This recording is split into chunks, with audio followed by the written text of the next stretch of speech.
Can I talk about the idea behind KINETICA? Sure, what would you like to know? I was pitched basically a Midway game. Like if you remember Midway when they were doing stuff like Hydro Thunder and Ready to Rumble, very arcadey, very accessible. And it was going to be a game with kind of like futuristic, but still motorbikes. Like, you know, not like Akira, not like street bikes, but like more, you know, motorbikes.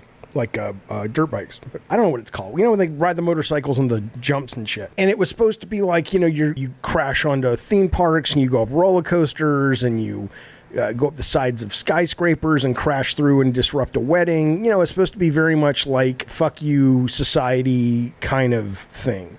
Kind of like Twisted Metal was. And I went off to make Twisted Metal Black, and suddenly I start watching the art team, and there's this really influential, very charismatic.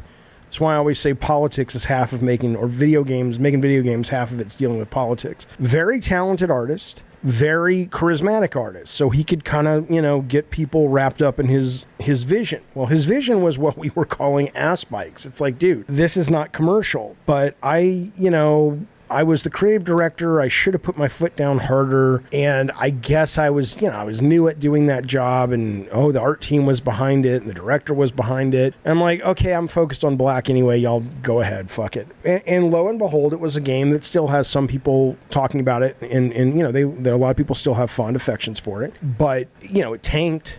It tanked at the fucking market. So not to say, I told you so. But I'm like, guys, this is, unless you're in Europe where that kind of wipeout aesthetic sells really well sometimes, it never sells that well in America. So anyway, that's what I know about it. So when I helped out on it for about 4 months after it shipped before we jumped over to working on God of War.